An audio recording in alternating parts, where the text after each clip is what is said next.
OBC आरक्षण को लेकर, रिजर्वेशन को लेकर जिस प्रकार से बार बार टिप्पणियां बाहर आ रही है, महाराष्ट्र सरकार ने सबसे पहले समझ लेना चाहिए कि 13/12/2019 को सुप्रीम कोर्ट ने पहला अपना आपको आदेश दिया है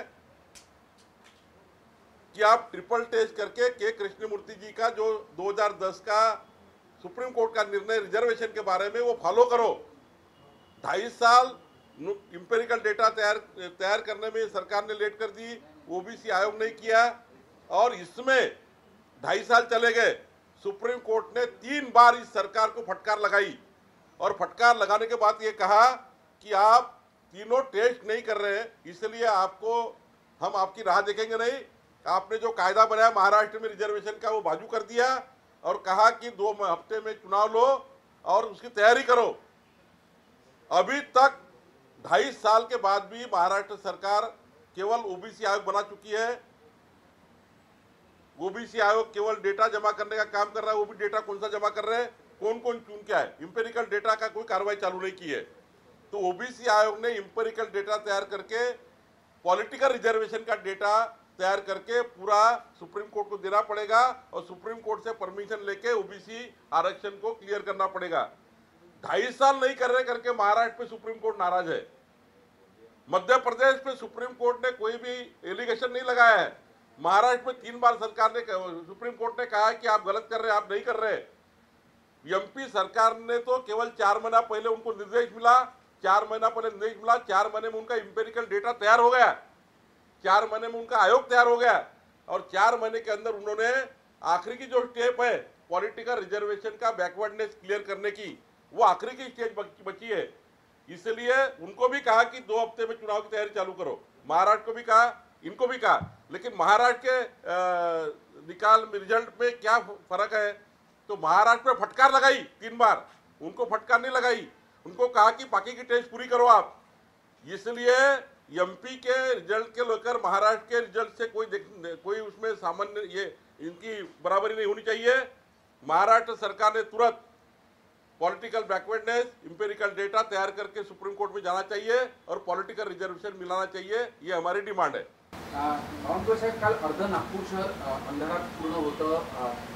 यापूर्वी पण अशा काही घटना घडलेल्या आहे राज्यात, पण काल अर्ध नागपूर पूर्ण, मध्य नागपूर, दक्षिण नागपूर, पूर्व नागपूरचा काही भाग आणि उत्तर नागपूरचा काही भाग अंधारात होता रात्री। महाराष्ट्रामध्ये अनेक शहरांमध्ये अघोषित लोडशेडिंग सुरू आहे। हा आकडा 1,500 मेगावॅटचा आहे। सरकार हुशारी मारताय, आमचं लोडशेडिंग नाही आहे, पण तुम्ही जर एसएलडीसीचा डेटा घेतला, अनेक शहरांमध्ये आडीपाडीने वीज जात आहे। काल कोराडीच्या आमच्या संपूर्ण भागामध्ये रात्री 12:30 वाजता ट्रिपिंग झालं। या राज्यामध्ये संपूर्ण इन्फ्रास्ट्रक्चर डेव्हलपमेंट थांबल्यामुळे मोठ्या प्रमाणावर ट्रिपिंग झालं आहे। मोठ्या प्रमाणावर व्होल्टेजचा त्या ठिकाणी प्रॉब्लेम निर्माण झाले, व्होल्टेज डाऊन झालं, पुढे गेल्यामुळे मोठ्या प्रमाणावर संयंत्र जळत आहे, लोकांचे टीव्ही त्या ठिकाणी मोठ्या प्रमाणातले घरातले इन्स्ट्रुमेंट जळत आहेत, आणि लोड शेडिंग ऑफिशियल नाही आहे, अनऑफिशियल 1,500 मेगावॅटचं लोड शेडिंग आहे। आणि या सरकारला सर्व केंद्र सरकारने मुभा दिला आहे, केंद्र सरकारने मुभा दिल्या। केंद्र सरकारने जानेवारी महिन्यापासून कोळसा उचला, रेल्वे घ्या सांगितलं आणि ऑन रेकॉर्डवर आहे, तरी जानेवारी, फरवरी, मार्च पासून कोळसा उचलला नाही। साधारणतः कंपन्या चालवताना माननीय ऊर्जा मंत्र्यांनी थोडा विचार केला पाहिजे, सीएमडीने विचार केला पाहिजे की जानेवारी, फरवरी, मार्च मध्ये मार्केटमध्ये स्वस्त वीज असतं, ती स्वस्त वीज घेऊन कोळसा स्टॉक करावा लागतो, मार्केटची वीज घेऊन। त्या काळातली स्वस्त वीज मिळाल्यामुळं जनतेला स्वस्त वीज मिळतं।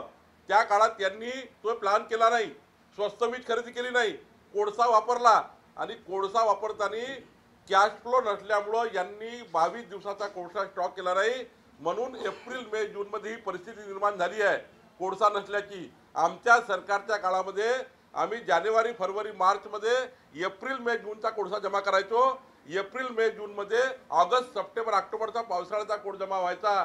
नियोजन चुकलं, कॅश फ्लो नसल्यामुळे चुकलं, 18,000 कोटी सरकारने दिले नाही म्हणून चुकले, आणि जनतेकडनं आता याचा परिणाम होतो आहे की जानेवारी पासून तर आतापर्यंत 25% विजेचे रेट वाढून आले, कारण महाग वीज घेतली, नियोजन चुकलं, कारण कोळसा नव्हता, तुम्ही मॅनेजमेंट केलं नाही, मार्केटमध्ये महाग वीज घेतली, आणि सर्वात महत्त्वाचं तुम्ही डबल सिक्युरिटी अमाऊंट त्या ठिकाणी लोकांकडनं जमा करतायत. या दोनही गोष्टीचं पाप हे महाराष्ट्र सरकारने केलं आहे आणि म्हणून जनतेला जो भुजंडात जातोय तो विजेचे दरवाढ, सिक्युरिटी डिपॉझिट, कोळसा नसणे हे केवळ आणि केवळ या 3 कंपन्यांच्या आपसातल्या असमन्वयामुळं आज महाराष्ट्राला हे दिवस आले. काय परिस्थिती आहे? स्वतः ऊर्जा मंत्र्यांनी म्हटलं की काही प्रकल्पांमध्ये 1 ते 1.5 दिवस पुरेल एवढाच मोठा साठा शिल्लक आहे. आणि दुसरं वीज दरवाढ आणि ही जी डिपॉझिट जे आहे त्यांचं म्हणणं आहे की हा जो निर्णय आहे हा वीज नियामक आयोगाचा आहे, आमचा नाही. खोटं बोलतात, रेटून खोटं बोलतात, महाराष्ट्राला मूर्ख बनवतात. अरे बाबा, तुम्ही जर योग्य नियोजन केलं असतं तुमची महागडी वीज कशाला खरेदी केली असती? तुम्ही महागडी वीज खरेदी केली म्हणून 25% रेट वाढले ना. तुम्ही जानेवारी फरवरी मार्चमध्ये कोळसा स्टॉक केला नाही म्हणून तुमच्याजवळ कोळसा नाही ना. तुमचं अपयशाने आहे. तुम्ही कशाला खोटं बोलता? महाराष्ट्राची चुका केला मान्य करा. हो, आमची चूक झाली आहे. आमच्या चुकीमुळं हे त्या ठिकाणी लोकांना, जनतेला त्या ठिकाणी जनता अडचणीमध्ये आली आहे, रेट वाढलेले आहेत. मी असतो तर चूक मान्य केली असती. तुम्ही चूक मान्य करा. तुम्हाला वित्तमंत्र्यांनी 18,000 कोटी रुपये दिले नाही. तुम्हाला नगरविकास खात्याने, ग्रामविकास खात्याने पैसा दिला नाही. तुम्हाला त्या ठिकाणी फसवलं. ऊर्जा मंत्री आणि वित्तमंत्र्याच्या आपसातल्या वादामध्ये तुम्हाला 18,000 कोटी मिळाले नाही आणि तुमचं नियोजन चुकलं. तुमच्याकडे पैसा नव्हता, तुम्ही कोळसा घेऊ शकले नाही, तुम्ही रेल्वे आणू शकले नाही, म्हणून महागडी वीज खरेदी करावी लागली. आणि म्हणून आता तुम्ही खोटं सांगू नका. MERC जे ठरवतं, जोपर्यंत कंपन्या आपला त्या ठिकाणी नवीन रेटचा प्रस्ताव MERC कडे देत नाही तोपर्यंत MERC डायरेक्ट कधी विजेची दरवाढ करत नाही. सरकार पाठवतं तेव्हा त्याला अप्रुव्हल MERC देतं. त्यामुळे जनतेशी खोटं बोलू नका. तुम्ही हे मान्य करा. तुम्हाला वित्त विभागाने पैसा दिला नाही, तुमच्या सरकारने तुम्हाला फसवलं आणि म्हणून तुम्हाला ही वेळ आली आहे, खोटं बोलण्याची वेळ आली आहे. सिक्युरिटी डिपॉझिटची रक्कम नागरिकांनी भरावं का? माझी विनंती आहे लोकांना, हे खोटारडेपणा आहे, हे जाणीवपूर्वक हुकुमशाही करताय. आज त्या ठिकाणी तुम्हाला लुबाडतायत, सावकारासारखे वागतायत. सिक्युरिटी डिपॉझिट रक्कम घ्यायची गरजच नाही आहे, घेऊ नये ही सरकारला माझी मागणी आहे.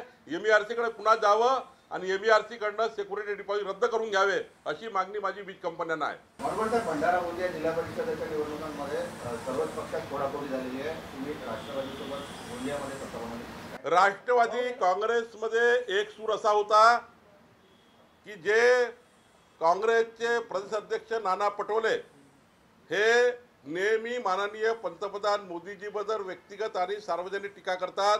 देशाच्या पंतप्रधानाबद्दल टीका करणे, व्यक्तिगत टीका करणे, अशा व्यक्तीसोबत आम्ही जाणार नाही.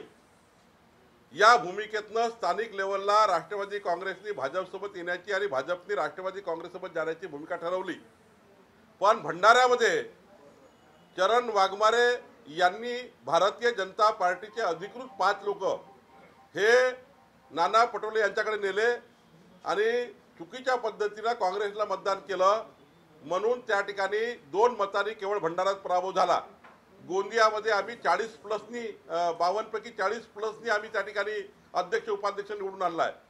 पण भंडाऱ्यामध्ये आमचं बहुमत होतं, दगाफटका झाला आणि जे नाना पटोलेजी हे माननीय मोदीजींना रोज क्रिटिसाइज करतात त्याला साथ दिली चरण वाघमारेंनी, आमच्या एका व्यक्तीने, आणि त्यामुळे तिथे सत्ता बसली आहे.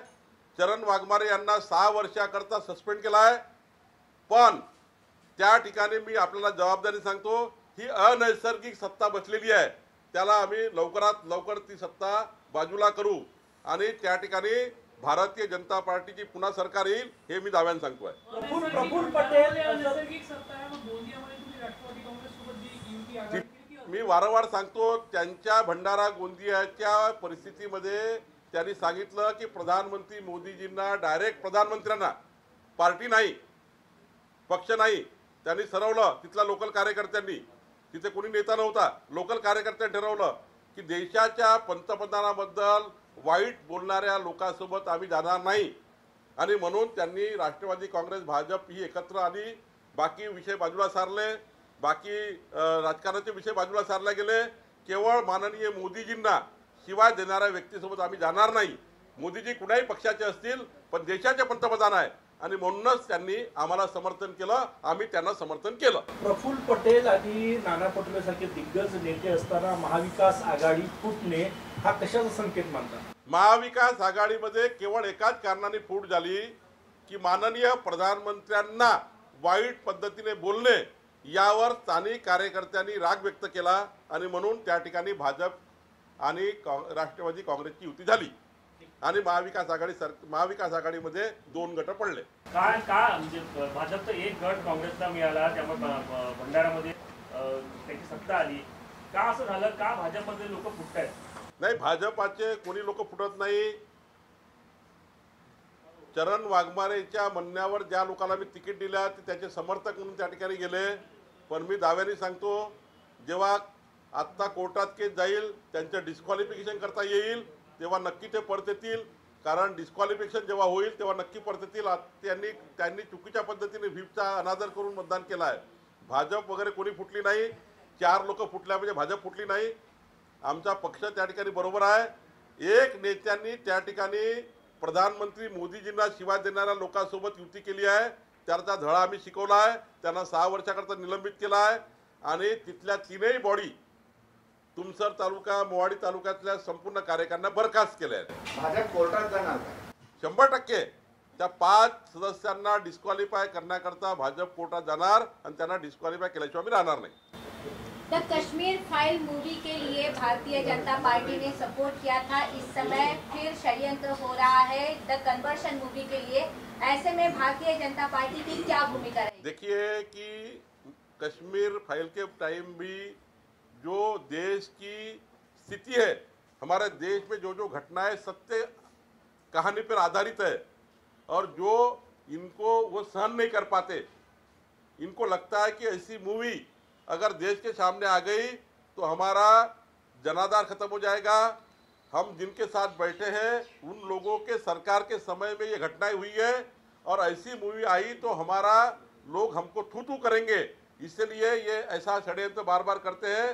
सत्य आधारित घटना को ये सहन करते नहीं है. इसलिए जो अच्छा मूवी है, जो मूवी हमारे देश की विरासत, स्वतंत्रता विरासत को, हमारे देश में जो घटनाएं घड़ी है उसको रखती है, उसका विरोध करती है. करके इनको मालूम है कि अगर ऐसी घटना लोग देखेंगे तो लोग इनको आने वाले दिनों में इनका जरूर बदला लेंगे. इनकी सरकारें थी, इन्होंने क्या किया, इस वजह से ये डर रहे हैं. लेकिन इस समय फिर द कन्वर्शन मूवी को लेके भारतीय जनता पार्टी की क्या भूमिका? देखिए, वो तो हमारे वरिष्ठ नेता ठहराएंगे. लेकिन मैंने कहा कि जहाँ जहाँ सत्य घटना के आधार पे इनकी सरकारों में जो सत्य घटनाएं हुई, जो अन्य अत्याचार हुए, वैसी अगर कोई मूवी आई तो ये लोग चीड़ के उठते हैं और वहाँ पर ऐसी बातें करते हैं. कोई भी मूवी पे ऐसा ही इनका रवैया है जो इनके मन के खिलाफ है, इनके खिलाफ जाती है. इन्होंने जो अनाचार, दुराचार किया है, अत्याचार किया है, वो समय की मूवी, वो समय की सत्य घटनाएं, उसके आधार पे बनी हुई मूवी को ये विरोध करते हैं.